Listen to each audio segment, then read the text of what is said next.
Galera, hoje em dia tá muito fácil ser cristão, não é mesmo? Dá para ser cristão comunista, cristão socialista, cristão feminista, cristão é defender o aborto. A verdade é que não é isso que a Bíblia fala, não é mesmo? Mas qual que é a marca de um verdadeiro cristão, então? O que define um cristão? Ir na igreja, fazer o sinal da cruz, deixar o Salmo 91 aberto lá em cima da estante de casa? Fica ligado nesse vídeo para você descobrir a resposta. Então, vamos lá, roda a vinheta. Salve galera, bem-vindos a mais um vídeo aqui da casa. Se você ainda não é inscrito, já se inscreve aí no canal, já manda um like para ajudar a crescer o canal, beleza? Sem mais delongas, vamos pro vídeo. Muitas pessoas acham que ir para a igreja é sinônimo de ser salvo, né? Vou para a igreja, eu faço as minhas devocionais, eu trato todo mundo lá muito bem, assim, participo, tenho até um ministério dentro da igreja, mas a verdade não é bem assim, né, pessoal? Muitas pessoas acham que ir para a igreja é sinônimo de estar salvo, mas a verdade é que muitos têm uma vida religiosa e estão indo para o inferno mesmo assim, né? Ir para a igreja toda semana, até mesmo participar do ministério, mas não são salvas. Infelizmente, a gente está vendo as igrejas se transformar num clube, né? Você vai lá na igreja porque tem os seus amigos, é divertido, você encontra com as pessoas que você gosta, você toca um instrumento musical, que é super divertido.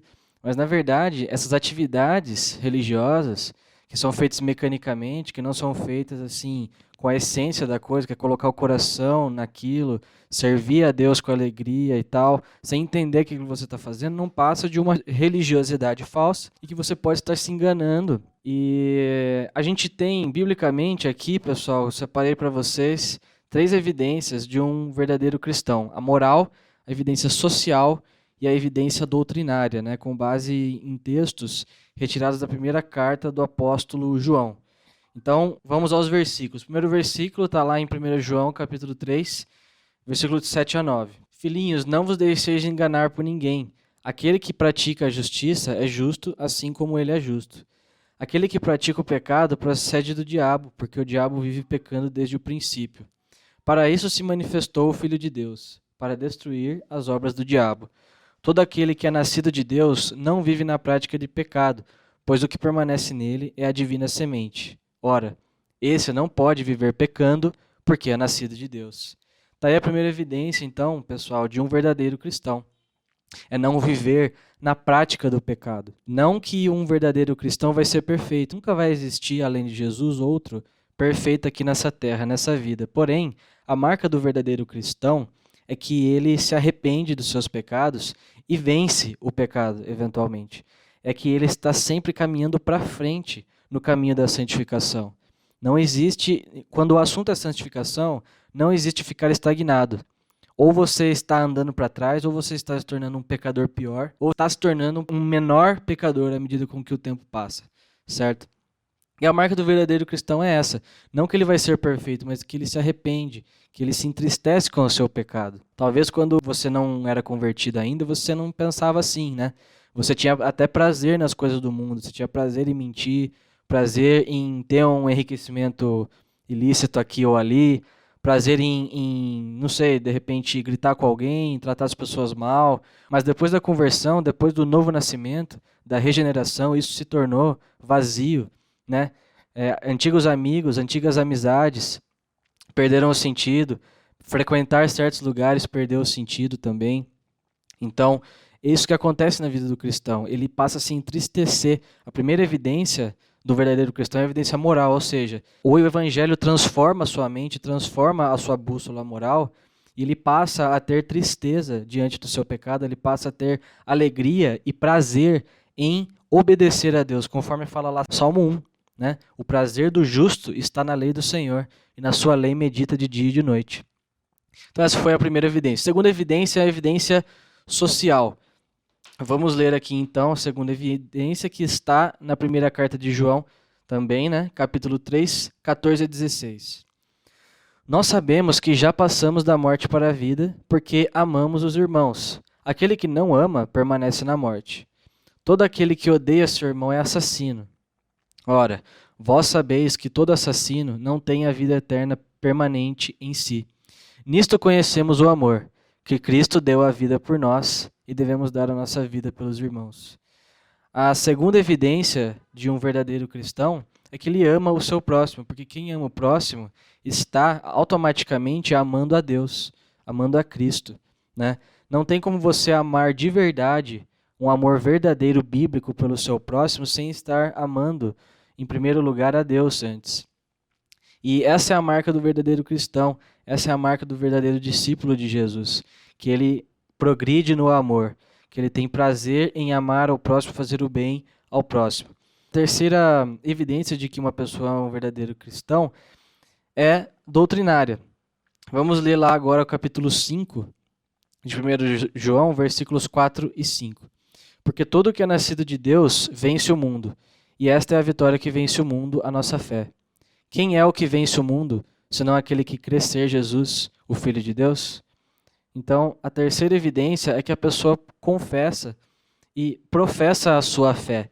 Ela admite e não tem vergonha nenhuma de falar isso e professa abertamente que crê que Jesus é o Filho de Deus, que ele veio ao mundo com a missão de nos salvar, se entregou, né, morreu, mas ressuscitou ao terceiro dia e vai nos ressuscitar também no último dia com ele. Então, pessoal, em resumo, a resposta bíblica para essa pergunta é por meio das obras, né? Acho que tudo que a gente leu aqui, as três evidências, com exceção da doutrinária, né, que tem mais a ver com uma mudança de mindset, com uma mudança de pensamento, que é a evidência doutrinária é a fé, né? É a fé em si, é ele ter realmente a fé salvadora. Mas a fé salvadora, ela se prova verdadeira numa pessoa mediante as obras. E é isso que muitas pessoas não entendem, porque nós temos uma cultura bastante católica romana e também mesmo em meio aos evangélicos existe esse entendimento de que a salvação ela é uma cooperação entre você e Deus, que Deus tem a parte dele, mas se você não fazer a sua parte também você vai para o inferno. Deus tem que fazer a parte dele e você tem que fazer a sua. Não, não é isso que a palavra de Deus nos ensina. Efésios 2 afirma categoricamente que nós estávamos mortos nos nossos delitos e pecados. Morto não faz nada. Morto não consegue se levantar sozinho para buscar algo. Ele precisa ser ressurreto por alguém que tem esse poder, né? Então nos foi dada a salvação de maneira gratuita e imerecida.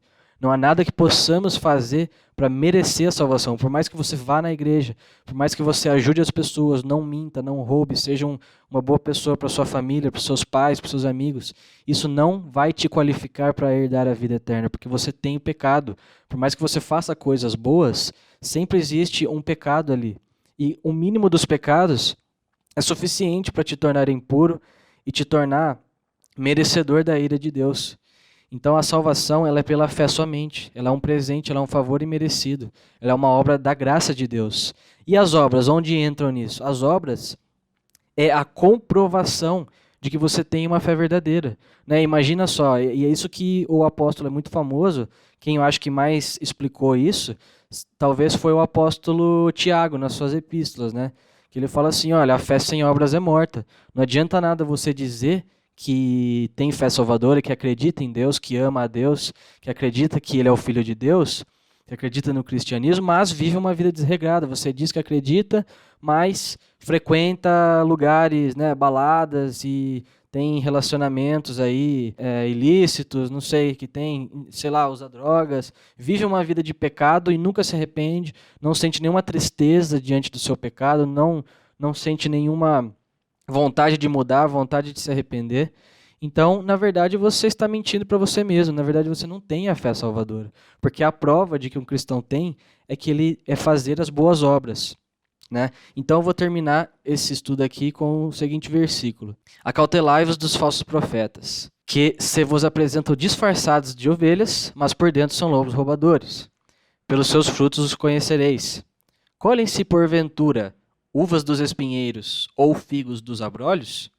Assim, toda árvore boa produz frutos bons, porém a árvore má produz frutos maus. Não se pode a árvore boa produzir frutos maus, nem a árvore má produzir frutos bons. Mateus 7, 15 a 18. Aqui é Jesus nos ensinando como identificar um falso profeta, como identificar uma pessoa que está se passando por cristã, se passando por mestre, mas na verdade está pregando doutrinas erradas. Pelas obras os conhecereis, né? As obras, o arrependimento, aquele incômodo santo que o Espírito Santo vai te trazer quando você pecar, essa é a marca que você é um verdadeiro salvo, um verdadeiro cristão. Se você não tem isso, preocupe-se, ore a Deus, Peça para que Ele coloque esse sentimento no seu coração, né? Sinta-se incomodado, porque se você é um verdadeiro cristão, você não vai ter prazer no seu pecado, você vai ter prazer numa vida de retidão a Deus, você vai ter prazer na busca de santidade. Amém? Pessoal, esse foi o vídeo, espero que tenha abençoado a sua vida. Peço novamente, por favor, se você ainda não é inscrito, se inscreve no canal, dê um like nesse vídeo para ajudar a crescer esse canal e ajudar a fazer com que esse vídeo atinja mais pessoas, para que mais possam aí ter um contato com uma teologia boa, pura, compatível, né, com as Escrituras, que é a teologia reformada. Um abraço, até o próximo vídeo.